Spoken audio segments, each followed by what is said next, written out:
জনগণ রে আগে তো অত কষ্ট আসিন না, এন অত কষ্ট মানুষে যে অভাব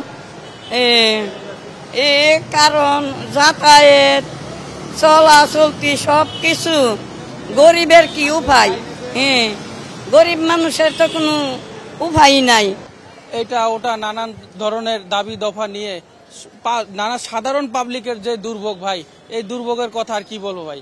এই যে কতখানি পথ হাঁটতে হাঁটতে এখন ক্লান্ত হয়ে পড়ছি, সারাদিন অফিস শেষে বাসায় যাব অনেক কষ্ট করে, কিন্তু যেই এনারা যা শুরু করেছে এটা কোনো একটা সমাধান করে এই গ্যাঞ্জামগুলো অন্য একটা জায়গায় স্থান করে দিলে তারা সেখানে স্থান করবে। এই জায়গাটায় একটা এইরকম যদি ওনারা করে প্রত্যেকবার মানুষের নানান ধরনের, এখানে তিনটা হসপিটালের মানুষ কোথায় যায়?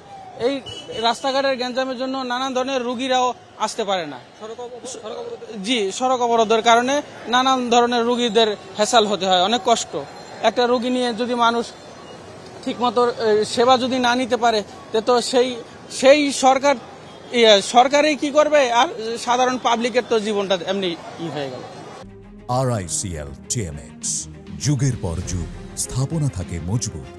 তো মনে করলাম যে কারণ বাজারে নামলে আমাকে হাঁটতে হবে, তো হাঁটা থেকে একটু পাওয়ার জন্য আমি নামলাম শাহবাগে, যেখান থেকে রিক্সা নিয়ে চলে যাব, কারণ কারণ বাজারে রিক্সার ব্যবস্থা নেই।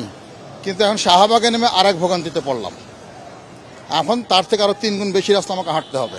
ঠিক আছে, তো এই হচ্ছে আমার দেশের অবস্থা। আমার শরীরের খুব খারাপ অবস্থা, এমনি আমার ওপেন হার্ট সার্জারি করা, এখন আমাকে এতদূর হাঁটতে হবে।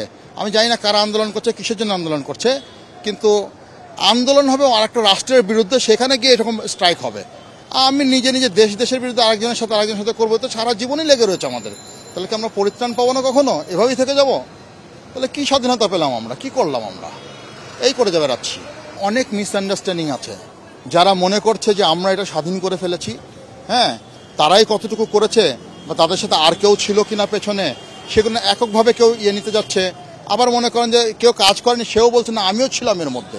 আসলে এগুলো কোনো ভেরিয়েশন করার মতন ব্যবস্থা এখানে ছিল না, হ্যাঁ, যার জন্য আজকে আমাদের এই অবস্থা।